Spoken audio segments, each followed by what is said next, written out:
యేసే పరిష్కారము అనుదిన Bible study కార్యక్రమం ప్రేక్షకులందరికీ యేసుక్రీస్తు వారి కృపగల నామమున వందనాలు. ప్రభువునందు ప్రియ దేవుని బిడ్డలారా, నేటి దినము డాక్టర్ కారుపాటి శ్యామ్సాగర్ గారి ద్వారా బైబుల్ స్టడీలోని వాక్య భాగంను దినవృత్తాంతములు 2వ గ్రంథము నుండి ధ్యానం చేసుకుందాము. మీరందరూ బైబుల్తోనూ నోట్బుక్తోనూ సిద్ధపడి ఉంటే డాక్టర్ కారుపాటి శ్యామ్సాగర్ గారు ప్రార్థన చేసి ఈ దినపు వాక్య పరిచర్య చేస్తారు. ప్రార్థన చేసుకుందాం. తలలు వంచండి, ప్రార్థనలో ఏకీభవించండి. మమ్మల్ని మిక్కిలుగా ప్రేమిస్తున్న మా ప్రియ తండ్రి, మీకు వందనాలు. నేటి వాక్య ధ్యానం మాకు దీవెనగా అనుగ్రహించండి. నిరుద్యోగుల కొరకు ప్రార్థన చేస్తున్నాం. ఎంతో వేదనతో ఉన్న బిడ్డలను జ్ఞాపకం చేసుకోండి. మిక్కిలి చదువులు చదివి ప్రభు ఉద్యోగాలు లేక బాధపడుతున్న వారికి జీవన వృత్తిని కలుగు చేయమని ప్రార్థిస్తున్నాం. ఘనత మహిమ ప్రభావాలు మీరు పొందినట్లు లేఖనాలను గ్రహించుట మాకు నేర్పమని యేసు నామములో ప్రార్థిస్తున్నాము తండ్రి, ఆమేన్. ప్రభువునందు ప్రియ దేవుని బిడ్డలారా, మీ పరిశుద్ధ బైబిల్ గ్రంథాన్ని తెరవండి. దినవృత్తాంతములు 2వ గ్రంథము 29వ అధ్యాయము మీ ఎదుట ఉంచుకొనండి. యోతాము కుమారుడు అయినటువంటి ఆహాజు కుమారుడైనటువంటి హిజ్కియా. యూదా రాజుల చరిత్ర ఇదంతా కూడాను. దినవృత్తాంతాలు 2వ గ్రంథం 29వ అధ్యాయంలో హిజ్కియా వృత్తాంతం ప్రారంభమై 32వ అధ్యాయం వరకు వ్రాయబడింది. 4 అధ్యాయాలు హిజ్కియా వృత్తాంతం కనిపిస్తుంది. యెషయా గ్రంథంలో కూడా 36వ అధ్యాయం నుంచి 39వ అధ్యాయం వరకు అక్కడ కూడా 4 అధ్యాయాలు కనిపిస్తుంది ఇతని చరిత్ర. హిజ్కియా చాలా మంచి రాజు. యూదా ప్రజలను ఏలిన వారిలో హిజ్కియా మంచి రాజు. ఇతడు 29 సంవత్సరాలు పరిపాలన చేశాడు. ఇతని పరిపాలనలో సంభవించినటువంటి సంభవాలు యూదా వారిని ఆత్మీయంగా బలోపేతం చేశాయి. యూదా వారికి ఒక మాదిరికరమైన రాజరికాన్ని నిలుపుదల చేశాయి. చూడండి, మొదటి వచనం నుండి వరుసగా ధ్యానిస్తూ చదువుకుందాం. హిజ్కియా పరిపాలన ప్రారంభించినప్పుడు 25 ఏండ్ల వాడు. ఇతడు 29 సంవత్సరాలు యెరూషలేములో పరిపాలన చేసెను. ఇతడి తల్లి జకరియా కుమార్తె అయిన అబీయా. చూడండి, హిజ్కియా యొక్క పరిపాలన 29 ఏండ్లు. 29 సంవత్సరాలు కూడా ఇతని ప్రవర్తన ఆదర్శప్రాయం. ఇతని తల్లి అబీయా. అతడు తన పితరులకు దావీదు చర్య అంతటి ప్రకారం యెహోవా దృష్టికి యథార్థంగా ప్రవర్తించెను. దావీదు యథార్థవర్తనుడు. తన తరములో తన ప్రజలకు సేవ చేసినవాడు. గొర్రెలను తాను కాపరిగా ఉండగా ఎట్లా ప్రేమించాడో దావీదు, అంతకంటే ఎక్కువగా తన ప్రజలను ఒక రాజుగా ప్రేమించినవాడు. దావీదు తన వ్యక్తిగత జీవితాన్ని ఆధ్యాత్మికంగా ఉంచుకోవటంతో పాటు ప్రజల యొక్క ఆధ్యాత్మిక జీవితాలు కూడా బాగుండాలని కోరాడు. అందుకనే ప్రజల కొరకు ఆత్మ సంబంధమైనటువంటి అనేక విషయాల్లో అతడు ముందుకొచ్చాడు. జనులతో కలిసి దేవుని మందిరానికి వెళ్ళటం అంటే దావీదుకు చాలా ఇష్టం. దేవుని మందిరాన్ని నిర్మాణం చేయాలని కూడా అతడు ఆశపడి మెటీరియల్ ప్రొక్యూర్ చేశాడు. దావీదు తన రాజ్యంలో పాపాన్ని అనుమతించడానికి ఇష్టపడేవాడు కాదు. ఇటు దుష్కార్యం నా రాజ్యంలో ఉంటాకు వీల్లేదు అని చెప్పి గద్దించిన స్థితి కలిగిన వాడు దావీదు. అట్లాంటి మాదిరికరమైన చక్రవర్తిని పోలి నడుచుకున్నాడు హిజ్కియా. హిజ్కియా యథార్థ ప్రవర్తన చేత జీవించాడు ప్రారంభం నుండి కూడా. యెషయా గ్రంథం 38వ అధ్యాయంలో అతనికి మరణకరమైన రోగం సంభవించినప్పుడు దేవుడు ప్రవక్త ద్వారా సెలవిచ్చాడు, నీ గృహాన్ని నువ్వు చక్కబెట్టుకోమని. అప్పుడు హిజ్కియా గోడ తట్టు తిరిగి ప్రార్థన చేసింది ఏమిటి? దేవా నన్ను జ్ఞాపకం చేసుకో, నీ దృష్టిలో యథార్థంగా ఎట్లా బ్రతికాను అని అన్నాడు. కనుక దేవుని సన్నిధిలోనే ప్రార్థించి నన్ను జ్ఞాపకం చేసుకో అని అడిగాడు అని అంటే అప్రైట్ మ్యాన్, యథార్థవంతుడు, నీతిపరుడు. అతడు తన ఏలుబడిలో మొదటి సంవత్సరం మొదటి నెలలోనే యెహోవా మందిరపు తలుపులు తెరిచి వాటిని బాగు చేయించాడు.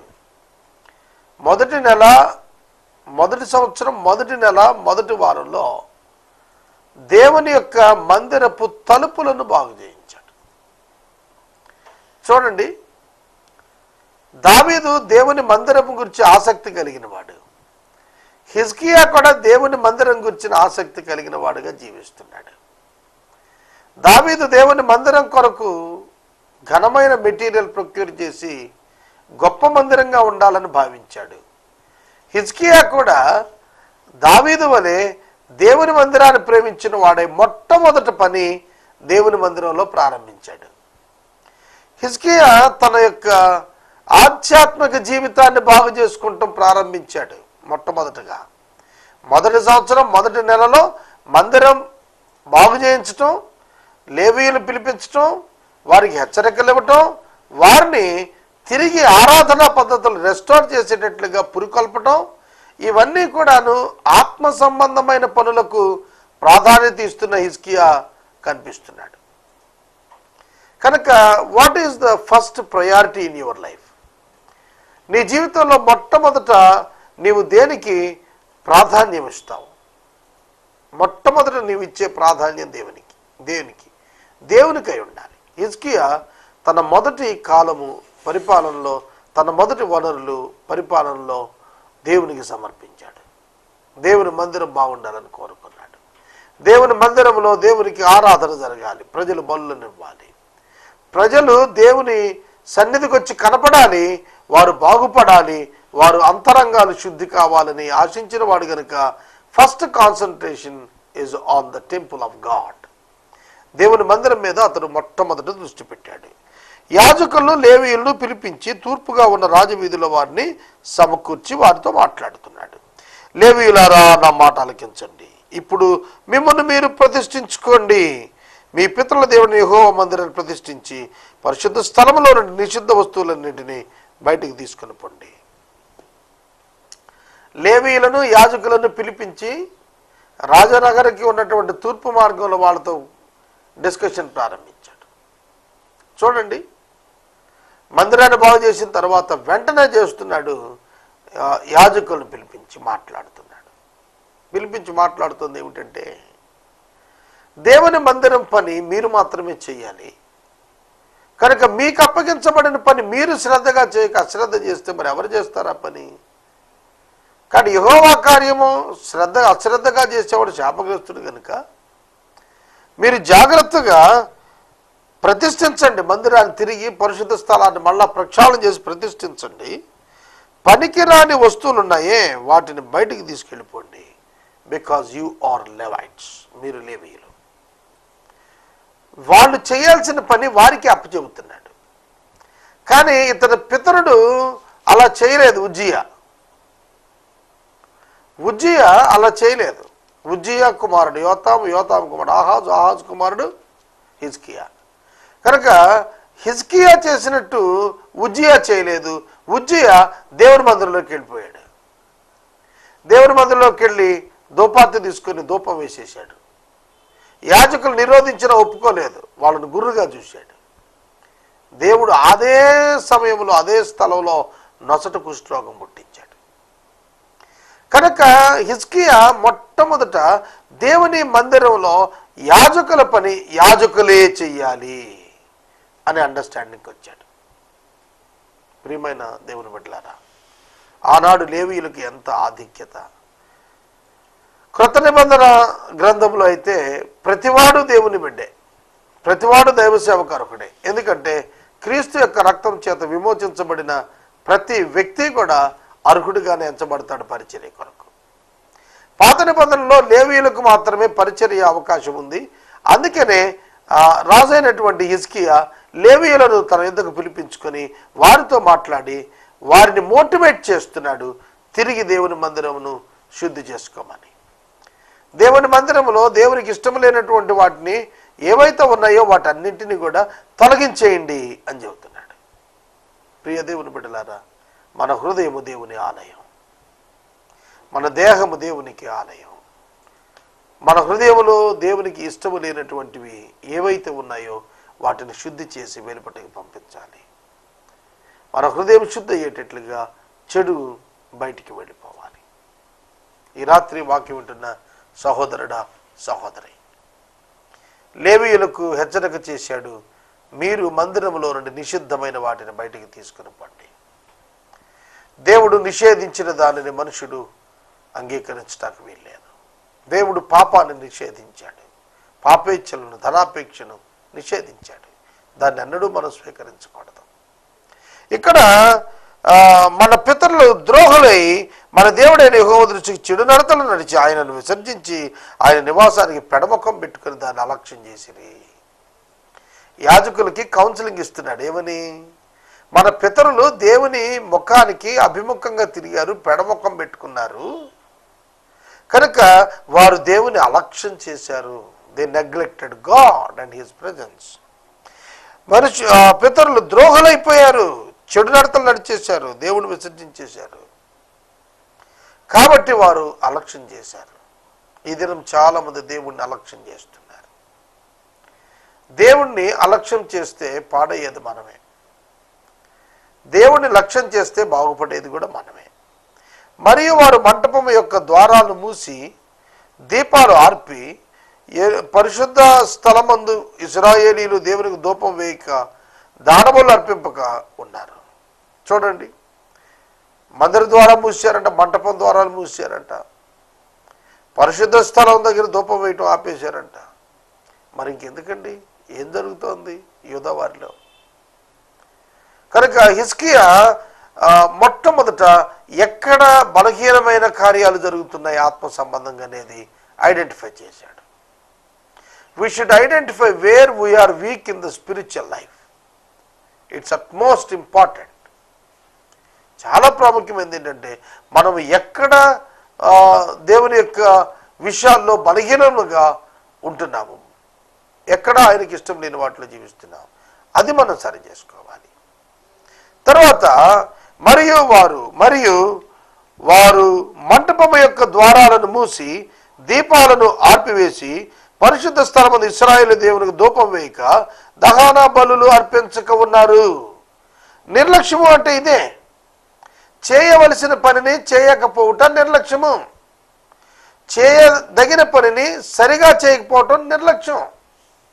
సోదరుడా, సోదరి, ఈ రాత్రి నేను మనవి చేస్తున్నాను, ప్రియ దేవుని బిడ్డలారా, వాక్యం వింటున్న ప్రతి ఒక్కరము ఆలోచించాలి. మనము నిర్లక్ష్యంగా ప్రవర్తిస్తున్నామా? దహన బలులు అనుదినం ఇవ్వవలసినటువంటివి నిర్లక్ష్యంగా ప్రవర్తించారా నాటి యూదులు? ఆ కారణం చేతనే కదా మన ప్రజలు చెరలోనికి వెళ్ళిపోయారు. గ్రహిస్తున్నారా? అష్షూరు రాజు పలుమార్లు వీరి మీదకి యుద్ధానికి వచ్చాడు. ఫిలిస్తీయులు యుద్ధాలకు వస్తున్నారు. ఇశ్రాయేలు వాళ్ళు యుద్ధానికి వస్తున్నారు. యెహోయాజు యుద్ధానికి వచ్చాడు. కనుక వాక్యాన్ని మనం పరిశీలన చేస్తున్నప్పుడు ప్రజల యొక్క ఆధ్యాత్మిక జీవితాల్లోని భ్రష్టత్వం వారిని భయంకరమైన స్థితికి తీసుకెళ్ళింది. అందుచేత యెహోవా వారి మీదను యెరూషలేము కాపురస్తుల మీదను కోపించి మీరు కనులారా చూస్తుండగానే ఆయన భీతికి విస్మయము నిందకు ఆస్పదముగాను చేశాను. ఆయన భీతికిని విస్మయమునకును నిందకును ఆస్పదంగా చేశాడట. మీరు కనులారా చూస్తుండగానే మిమ్మల్ని. చూడండి, హిజ్కియా పునరాలోచిస్తున్నాడు, తన హృదయాన్ని మరలా ఆలోచించుకుంటున్నాడు. ఎందుకు జరిగింది ఇదంతా కూడా? Why they became weak? వారు ఎందుకు బలహీనలు అయిపోయారు? కారణాలు ఏమిటని పరీక్షించుకుంటే అతనికి అర్థమైంది, దేవునికి నిర్లక్ష్యం చేశారు.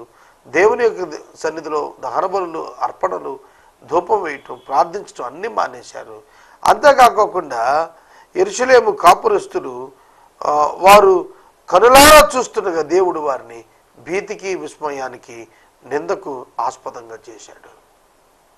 ఎవరైతే పాపంలో ఉన్నారో వారు నిందకాస్పదులుగా ఉంటారు. వారి హృదయం భీతితో నిండిపోతుంది, భయంతో నిండిపోతుంది. వారు విస్మయానికి వారిని చూసినప్పుడు ఇతరులు విస్మయం చెందుతారు. ఇది ఒకప్పుడు బాగున్నారు, ఇప్పుడు చూస్తే చాలా బలహీనం. చూడండి, చాలా ఆరోగ్యవంతుడిగా పుష్కలమైన కండబట్టి ఉన్నవాడు ఒక్కసారిగా ఎయిడ్స్ చేత పేషెంట్ ఎట్లయిపోతాడు అట్లయిపోతే ఎట్లా విస్మయం పోతాం మనం. ఎంత బలంగా ఉండేవాడు ఎట్లా అయిపోయాడండి. రాజులా ఉండేవాడు బెకార్లా అయిపోయాడు. కొండలా ఉండేవాడు అరిగిపోయాడు. ఈ పదాలు మనం వింటూ ఉంటాం. కాబట్టి దేవుడు వారిని ఎట్లా చేశాడో అది వారు గుర్తెరుగుతున్నారు. ప్రియమైన దేవుని బిడ్డలారా, ఈ రాత్రి నేను మనవి చేస్తున్నాను, మన జీవితాల్లో మనము నిందకు ఆస్పదంగా తయారు కాకూడదు. దేవుడే స్వయంగా మనల్ని భీతికి అప్పగించేటట్లుగా మనం కాకూడదు. అలా కాకూడదు అని అంటే నీతిగా బ్రతకాలి, పరిశుద్ధంగా బ్రతకాలి, పవిత్రతతో బ్రతకాలి. హృదయంలో ఆయనకి ఇష్టం లేని తీసివేయాలి. ఆయన మనకిచ్చిన విద్యుత్ ధర్మాలను మనం జాగ్రత్తగా పాటించి వాటి ప్రకారం జీవించాలి. కాబట్టి మన తండ్రులు కత్తి చేత పడిరి. చూస్తున్నారా? కాబట్టి మన తండ్రులు అన్నాడు ఇక్కడ. అంటే బిడ్డలు ఎదిగొచ్చారు. హిజ్కియా కాలంలో జనరేషన్ వృద్ధి అయింది. వాళ్ళు ముందటి జనరేషన్ జ్ఞాపకం చేసుకుంటున్నారు. కత్తి చేత తండ్రులు చచ్చిపోయారు. అంటే బిడ్డలు తండ్రి లేని వారికి ఎదిగారు. They know the pain. వారికి ఆ బాధ తెలుసు. అందుకనే అడుగుతున్నాడు, మన కుమారులు మన కుమార్తెలు భార్యలు చెరలోనికి తీసుకొని పోబడ్డారు. మన అనే పదం వాడుతున్నాడు ఇక్కడ. రాజు తనను కలుపుకొని మాట్లాడుతున్నాడు. ప్రజలందరికీ ఒక జాతికి ఒక జవాబు పంపిస్తున్నాడు, ఒక సందేశం పంపిస్తున్నాడు. మనం నష్టపోయాము. దానికి కారణాలు ఏమిటంటే దేవుని విసర్జించాం, మనం నష్టపోయాం. ఇశ్రాయేలీయుల చరిత్రలో దేవుణ్ణి విసర్జించి నష్టపోయినటువంటి వారంగా ఉన్నామని హిజ్కియా ప్రజలను మోటివేట్ చేస్తూ అంటున్నాడు. ఇప్పుడు మీ మీద ఉన్న ఇశ్రాయేలు దేవుడైన యెహోవా యొక్క మహా ఉగ్రత చల్లార్చబడేటట్లుగా ఆయనతో మనం నిబంధన చేయాలని నా మనసులో అభిలాష వస్తోంది. దేవునితో నిబంధన చేయడం, దేవుని దగ్గరికి వచ్చి పశ్చాత్తాపడి క్షమాపణ కోరుకొని ఇక మేము ఇలా చెయ్యం, మమ్మల్ని కాపాడని అడగటమే నిబంధన. వ్యక్తిగత పశ్చాత్తాపం, జాతి యొక్క పశ్చాత్తాపం, దేవుని సన్నిధికి వచ్చి ఒక నిబంధన చేసి దానికి నిలబడటానికి శ్రద్ధ తీసుకుంటే దేవుని ఉగ్రత తగ్గుతుంది మన మీదని భావన వ్యక్తం చేస్తున్నాడు. 26 సంవత్సరాల యవనస్తుడు రాజ్యాన్ని పరిపాలించడం ప్రారంభించిన వెంటనే ఆధ్యాత్మిక అంశాల పట్ల శ్రద్ధ వహిస్తున్నాడు. దేవుని సన్నిధిని వారు అనుభవించేటట్లుగా వారిని హెచ్చరిక చేస్తున్నాడు. మనం ఒక నిబంధన ఆయనతో చేసుకోవాలని నా మనసు అభిలషిస్తోంది, నా మనసు కోరుకుంటోంది అని చెప్పాడు. నా కుమారులారా, తనకు పరిచారకులై ఉండి ధూపం వేయటానికి, తన సన్నిధిని నిలుచుటకు, తనకు పరిచర్య చేయుటకు యెహోవా మిమ్మును ఏర్పరచుకోలేను గనుక మీరు అశ్రద్ధ చేయకండి. హిజ్కియా ఇజ్రాయేలు యూదా జనాంగంలో లేవీయులను పిలిచి చెప్పిన మాట ఏమిటంటే నా కుమారులారా అని పిలుస్తున్నాడు. His calling is different. నా కుమారులారా అని ఎందుకు పిలుస్తున్నాడు? ఒక బాధ్యత గల తండ్రి స్థాయికి వస్తున్నాడు. అంటే తను ఇచ్చే సందేశం take it as the word of your father. నీ తండ్రి మాటగా దాన్ని నువ్వు స్వీకరించు. ఇది నువ్వు జవదాటేది కాదు. తన సన్నిధిని నిలుచుటకును, తనకు పరిచర్య చేయుటకును యెహోవా మిమ్మును ఏర్పరచుకున్నాడు గనక మీరు అశ్రద్ధ చేయకండి. Do not neglect the machine of God. దేవుడిచ్చిన పనిని ఆయనే మీకు ఇచ్చాడు కనుక మీరు దాన్ని నిర్లక్ష్యం చేయకండి. సోదరుడా, సోదరి, ఈ దినాల్లో చాలామంది దే నెగ్లెక్ట్ ద మిషన్. వారికి దేవుడిచ్చిన గ్రేట్ కమిషన్ను, వారికి దేవుడిచ్చిన పరిచర్య అనే మిషన్ను వారు నెగ్లెక్ట్ చేస్తున్నారు. సువార్త సేవకులు సువార్త పరిచర్యను శ్రద్ధగా చేయాలి. సంఘ పరిచారకులు సంఘ పరిచర్యను శ్రద్ధగా చేయాలి. ప్రభువు రాకడ కొరకు అనేక మందిని ఆయుత్తపరచాలి, సిద్ధపరచాలి. అలా చేయకుండా అశ్రద్ధగా చేస్తే మనకు శాపం, మనం నష్టపోతాం. అందుకని ఆ తరమును రాబోయే తరాన్ని చక్కదిద్దేటువంటి ఉద్దేశంతో హిజ్కియా చెబుతున్నాడు తన దగ్గర వచ్చినటువంటి లేవీయులతోటి, దేవుడు మిమ్మును ఏర్పాటు చేసుకున్నాడు కనుక మీరు అశ్రద్ధ చేయకండి, మీరు అశ్రద్ధ చేయకండి. వారి అశ్రద్ధ అనేకుల నష్టానికి కారణమవుతుంది. మనం ఆధ్యాత్మికంగా అశ్రద్ధలో ఉంటే అనేకులకు నష్టం, మన జీవితాలకు నష్టం, మన నష్టం, ప్రజల నష్టం. కనుక దేవునికి హత్తుకొని ఉండాలి తప్ప ఆయనకు దూరంగా ఉండకూడదు. 12వ వచనం నుండి 17వ వచనం వరకు చదువుతాను, ఒకసారి వినండి. అప్పుడు కహాతీయులలో అమాషై కుమారుడైన మహతు, అజర్యా కుమారుడైన యోవేలు, మెరారీయుల్లో అబ్దీ కుమారుడైన కీషు, యెహాలెలేలు కుమారుడైన అజర్యా, గెర్షోనీయుల్లో జిమ్మా కుమారుడైన యోవాహు కుమారుడైన ఏదెను, ఎలీషాపాడు సంతతిలో షిమ్రి, యెహీయేలు, ఆసాపు కుమారులు జకర్యా, మతన్యా, హేమాను సంతతి వారిలో యెహీయేలు, షిమ్మి, ఎదూతాను సంతతి వారిలో షమయ, ఉజ్జీయేలును లేవీయులు నియమించబడ్డారు. వీరు తమ సహోదరులను సమకూర్చుకొని తమను ప్రతిష్ఠించుకొని, చూడండి ఇక్కడ, సమకూర్చుకొని తమను ప్రతిష్ఠించుకొని యెహోవా మాటలను బట్టి రాజు ఇచ్చిన ఆజ్ఞ చొప్పున మందిరాన్ని పవిత్రపరచుటకు వచ్చిరి. పవిత్రపరచుటకై యాజకులు యెహోవా మందిరం లోపలకు పోయి యెహోవా మందిరం తమ కనబడిన నిషిద్ధ వస్తువులన్నింటినీ యెహోవా మందిరపు ఆవరణను తీసుకుని రాగా లేవీలు వాటిని అక్కడ ఎత్తి కిద్రోను వాగులో పారవేసిరి. మొదటి నెల మొదటి దినమున వారు ప్రతిష్ఠ చేయనారంభించి ఆ నెల 8వ దినమున యెహోవా మంటపానికి వచ్చారు. ఈ ప్రకారం వారు 8 దినములు యెహోవా మందిరమును ప్రతిష్ఠించుచు మొదటి నెల 16వ దినమున సమాప్తి చేశారు. ఇక్కడ ఒక గొప్ప కార్యక్రమాన్ని చేపట్టారు. అది రెస్టారేషన్ ఆఫ్ వర్షిప్ సెంటర్, ఆరాధనను తిరిగి స్థాపించినటువంటి వారుగా కనబడుతున్నారు. 12వ వచనం నుంచి 14వ వచనం వరకు కొందరు పేర్లు ఇవ్వబడ్డాయి. మహతు, యోవేలు, అజర్యా, జిమ్మా, ఏదేను, షిమ్మి, జకర్యా, మతన్యా. తర్వాత షిమ్మి, ఎదూతాను సంతతిలో షమయ, ఉజ్జీయేలు అనే లేవీయులు they were appointed for the kingdom, they are appointed for the worship and they are appointed for the temple. దేవుని రాజ్యం కొరకు ప్రజలను సిద్ధపరచడంలో, దేవుని యొక్క మందిరంలో పనిచేయుటకును వీరు ప్రధానులుగా తీసుకుని వీరికి స్థానం కల్పించారు. వీరిని ఏర్పరచుకోగానే వీరు లోపలికి వచ్చారు. లోపలికి వచ్చి నిషిద్ధమైన వస్తువులన్నింటినీ కూడా బయటికి తీసేయటం ప్రారంభించారు. ఎత్తి కిద్రోను వాగులో బారేశారు. నిషేధించిన వస్తువులు అసలు మందిరంలోకి ఎందుకు వెళ్ళినాయి? Pagan practices. ఈ యోధావారు ప్యాగన్ ప్రాక్టీసెస్కి వెళ్ళారు. అక్రమమైనటువంటి అన్యుల యొక్క ఆచారాలకు వారు వెళ్ళారు. అందుకే నిషిద్ధమైనవి మందిరంలోకి చేరాయి. కనుక మొట్టమొదట ప్రక్షాళన ఎక్కడ ప్రారంభమైంది? దేవుని మందిరం దగ్గర. అందుకనే భక్తుడు అంటాడు పత్రికలో రాస్తూ, దేవుని తీర్పు దేవుని ఇంటి వద్దనే ప్రారంభమవుతుంది, అలాగైన ఎడల భక్తిహీనులు వారు ఎక్కడ నిలుస్తారు అని చెప్పాడు. కాబట్టి దేవుని తీర్పు దేవుని ఇంటి దగ్గరే ప్రారంభమవుతున్నప్పుడు దేవుని ప్రజలు తమ యొక్క జీవితాలను సరిచేసి సరిదిద్దుకోవాల్సిన వారుగా ఉన్నారు అనే అర్థాన్ని మనం తెలుసుకోవాలి. తర్వాత వారు ఆ దినమును వారు ప్రతిష్ఠ చేసుకుని 8వ దినమున యెహోవా మంటపానికి వచ్చారు. 8 దినాలు యెహోవా మందిరం ప్రతిష్ఠిస్తూ దాని మొదటి నెల 16వ దినాన సమాప్తి చేశారు. ఈ రాత్రి వాక్యం వింటున్న సహోదరుడా, సహోదరి, దేవుని మందిరమును సంపూర్ణముగా శుద్ధి చేసి దేవుని సన్నిధిలో ఆలయములో ప్రజల పక్షంగా ధూపము వేయుటకు, అంటే ప్రార్థనకు, బలులను గుర్చి ఇవ్వటానికి వారు ఇస్తున్నారు. వారు శుద్ధి చేసుకున్నారు, వారు బాగు చేసుకున్నారు. హిజ్కియా చేసిన కార్యాలు ఈ 4 అధ్యాయాలు చాలా వివరించబడ్డాయి. ఇవి నేను ఒక్కొక్కటి వివరించుకుంటూ వస్తాను. ఈ దినము మనము 17 వచనాలు ధ్యానం చేసుకున్నాం.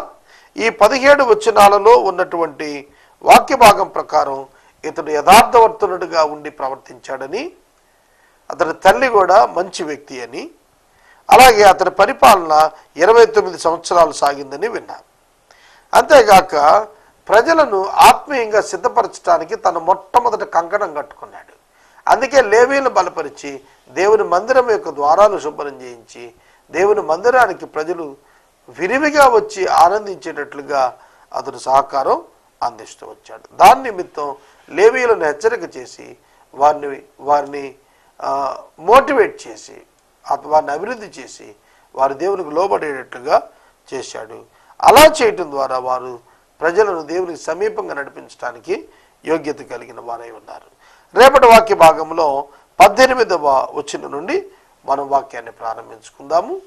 ఈ యొక్క ప్రత్యేక సమయంలో నేను మనవి చేస్తున్నాను, ఎపిసోడ్ సహకారులు అనుదినం కావాలి. దయచేసి ముందుకు రమ్మని వేడుతున్నాం. అలాగే ఏసే పరిష్కారం కొరకు ప్రార్థన చేయమని కూడా ప్రభు పేరిట మిమ్మల్ని కోరుతూ ఉన్నాం. మనము ఇంతవరకు డాక్టర్ కారుపాటి శ్యాంసాగర్ గారి ద్వారా బైబుల్ స్టడీలోని వాక్య ధ్యానమును దినవృత్తాంతములు 2వ గ్రంథము నుండి ధ్యానము చేసుకున్నాము. ఈ కార్యక్రమం ద్వారా మీరు పొందుకునుచున్న ఆత్మీయ మేలులు ఒక ఉత్తరం ద్వారా మాకు తెలియచేయండి. మీ ప్రార్థన మనవులు మాకు తెలియచేస్తే ఏసే పరిష్కారం కార్యాలయంలో ఏర్పాటు చేసిన ప్రత్యేక ప్రార్థనా శిబిరంలో మీ కొరకు ప్రార్థిస్తాం. మీ కుటుంబ పక్షముగా ఒక ఎపిసోడ్ ప్రసారం చేయాలనుకున్నారు మాకు తెలియచేస్తే మా సిబ్బంది మీ గృహాలను దర్శిస్తారు. ముగింపు ప్రార్థన ఆశీర్వాదాలతో ఈ కార్యక్రమాన్ని ముగించుకుందాం. ప్రార్థన చేసుకుందాం. మమ్మల్ని మిక్కిలుగా ప్రేమిస్తున్న మా ప్రియ తండ్రి, మీకు వందనాలు. ఈ రాత్రి మా ప్రేక్షకుల యొక్క ఆధ్యాత్మిక వృద్ధి కొరకు ప్రార్థిస్తున్నాం. వాక్యాన్ని బాగుగా చదివి పఠించి గ్రహించి ఆనందించటం మా ప్రేక్షకులకు నేర్పండి ప్రభు. ఈ సమయంలో ప్రత్యేకంగా మా ఆర్థిక పరిస్థితులను అభివృద్ధి చేయమని ప్రార్థిస్తున్నాం. యేసు నామములో అడుగుచున్నాము తండ్రి, ఆమేన్. మన తండ్రి అయిన దేవుని ప్రేమ, కుమారుని యేసయ్య కృప, పరిశుద్ధాత్మని యొక్క అన్యోన్య సహవాసం సదాకాలం మనందరికీ తోడై ఉండును గాక. ఆమేన్.